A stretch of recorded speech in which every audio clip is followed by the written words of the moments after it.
Aujourd'hui, on va analyser la ronde 3 des interclubs de National 4. Je suis à l'échiquier 5 du club de Nomain et on joue cette fois-ci contre le club de Noyelles. Je joue contre un adversaire un peu plus jeune que moi, mais très grand en taille. Assez impressionnant le type. Et la particularité de mon adversaire, c'est qu'il est non classé. Impossible de savoir son vrai niveau de jeu, surtout qu'il est jeune. J'arrive donc à la salle de jeu sur les coups de 13h30. On installe la salle, on installe les tables, les échiquiers, les pièces, le café, très important, avec les tasses. Et vers 14h15, je m'installe à l'échiquier 5 côté blanc. Les noirs appuient sur la pendule et je joue le coup D4. Mon adversaire me répond D5, donc on occupe tous les deux le centre, et je joue le coup C4, mon gambit-dame habituel. Et là, mon adversaire va jouer un coup très surprenant, déjà dans ce début de partie. Il va me jouer le coup cavalier F6. Alors pourquoi cavalier F6 c'est surprenant ? En fait, la suite de la partie va l'illustrer directement. Je prends le pion en D5, il reprend mon pion avec ses cavaliers, et je joue le coup E4. Et vous voyez que mon adversaire m'a complètement laissé le centre de l'échiquier. C'est pour ça que cavalier F6 c'est un coup assez rare, c'est parce que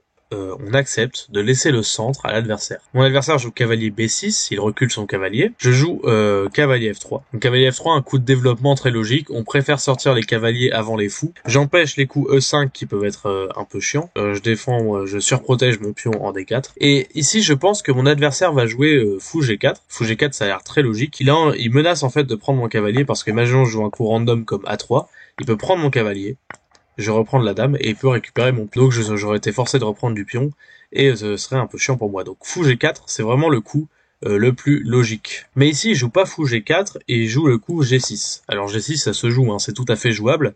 L'idée, c'est de sortir le fou en fianchetto pour taper ce pion. Et là, ici, je profite du fait qu'il a pas sorti son fou en G4 et je me dis, bah du coup, maintenant, je vais l'interdire et je joue le coup H3. Je prends un peu de temps pour le jouer parce que c'est pas un coup facile à jouer, on joue un pion au lieu de développer une pièce, mais ça permet d'éviter que son fou arrive en C4 et pose problème sur ce cavalier et donc sur ce pion. Mon adversaire joue fou G7, très logique. Et ici, je vais jouer le coup fou F4, qui a l'air logique, hein, on développe une pièce, mais c'est en fait une erreur. Alors pourquoi c'est une erreur ? Et je l'ai vu juste après d'avoir joué dans la partie. J'étais pas encore bien concentré. C'est parce que ici, il y a le coup C5. Et C5, ça fait très mal. Pourquoi ça fait mal ? On a l'impression qu'on donne un pion, en fait, avec pion prend C5, mais le fait que le fou soit sur la grande diagonale, ça fait qu'il peut prendre mon pion en B2 et ma tour du coup juste après qui va tomber. Du coup je peux pas le prendre et je dois défendre ce pion. Mais j'ai pas 36 000 manières de le défendre. Donc mon pion est un peu condamné ici. Mais donc revenons à fou F4. Mon adversaire n'a pas joué C5 et j'étais plutôt soulagé. Il a joué le coup E6. E6 qui est pas fameux parce que ça bloque son fou. Bon, son fou avait de toute manière nulle part où aller. Hein. On voit que les cases sont bien occupées.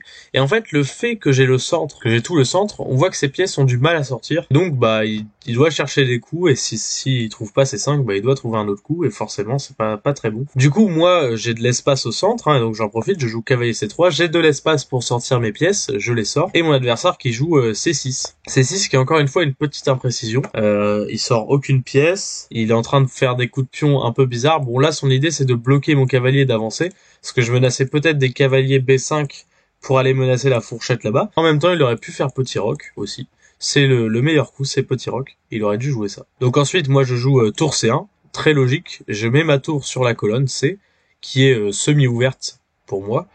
Donc je place mes tours. Mon adversaire joue petit roc, très logique, et je joue dame D2. Alors pourquoi dame D2 ? Bah je crée la batterie dame fou à une batterie assez populaire. Mon idée c'est de pourquoi pas aller échanger ce fou via H6. Mon idée sur un coup comme A6 par exemple, c'est d'aller en H6, pouvoir échanger les fous. Voilà.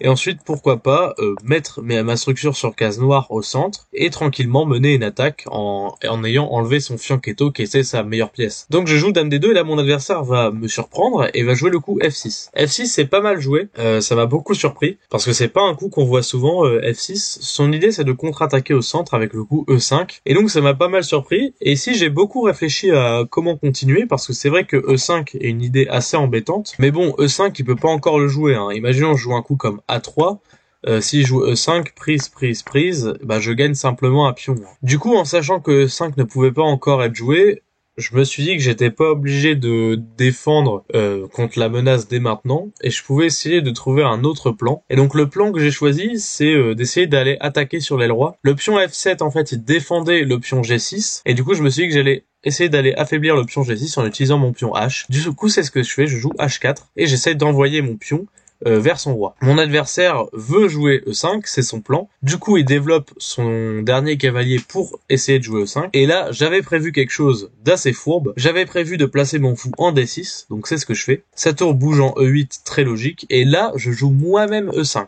Et on voit que comme c'est moi qui ai pris le centre en début de partie, je peux ancrer facilement mon fou dans son camp.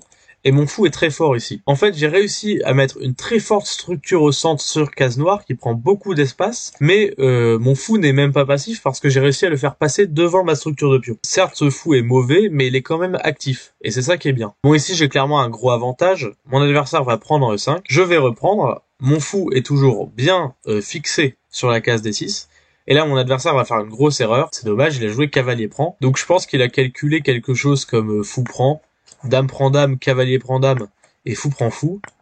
Quelque chose comme ça, je pense, il avait calculé. Mais sur fou prend fou, dame prend dame, je suis pas obligé de reprendre du cavalier, je peux prendre avec du roi. Et mon cavalier défend toujours ce fou. Du coup, mon adversaire m'a juste donné une pièce. Bon, à partir de là, j'ai une pièce de plus, donc la partie va rapidement se terminer, malheureusement. Il a joué tour D8 échec. J'ai bougé mon roi en C2. Mon roi qui est bien placé ici, il contrôle la case d'entrée de la colonne pour soutenir les tours qui vont venir sur la colonne. Mon adversaire a joué cavalier D5. J'ai développé ma dernière pièce, j'ai joué mon fou en E2. Mon adversaire qui en plus me facilite la tâche, il échange les pièces encore plus. Donc si vous avez une pièce de moins, ne faites pas ça. N'échangez pas les pièces, essayez de les garder pour créer des problèmes. Là, mon adversaire m'a plus qu'aidé qu'autre chose.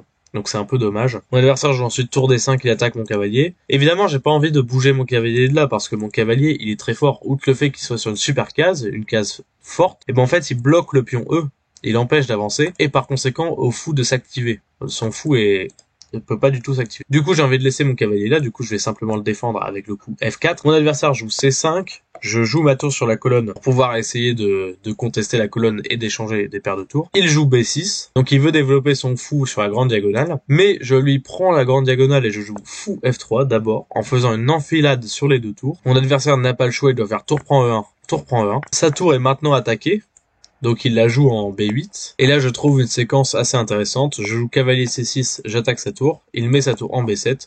Je joue tour D8 échec, roi F7, et je prends son fou. Bon, là, j'ai 2 pièces de plus. La partie est bientôt finie. Il joue roi F6.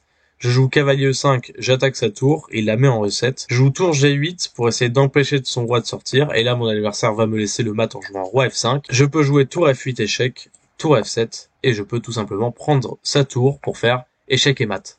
C'est donc une partie pas très intéressante, malheureusement. Mais elle permet de comprendre qu'occuper le centre est très important, car il permet de rendre son adversaire passif. D'ailleurs, j'ai fait une vidéo complète à ce sujet. Je l'ai assez mis sous pression pour qu'il me donne une pièce, et le reste de la partie n'était plus qu'une balade de santé. Néanmoins, mon adversaire était encore jeune, et j'espère qu'il va prendre de l'expérience dans les parties longues pour devenir meilleur. J'ai hâte de la revanche. Pour ce qui est de l'équipe, on a gagné 3-2. Un petit avertissement face à une équipe normalement moins forte sur le papier. Mais pour l'instant, on reste premier du groupe avec 3 victoires sur 3 matchs, en espérant que ça continue pour les prochains interclubs, et mes parties qui seront comme toujours analysées ici. Du coup, je vous dis à très bientôt.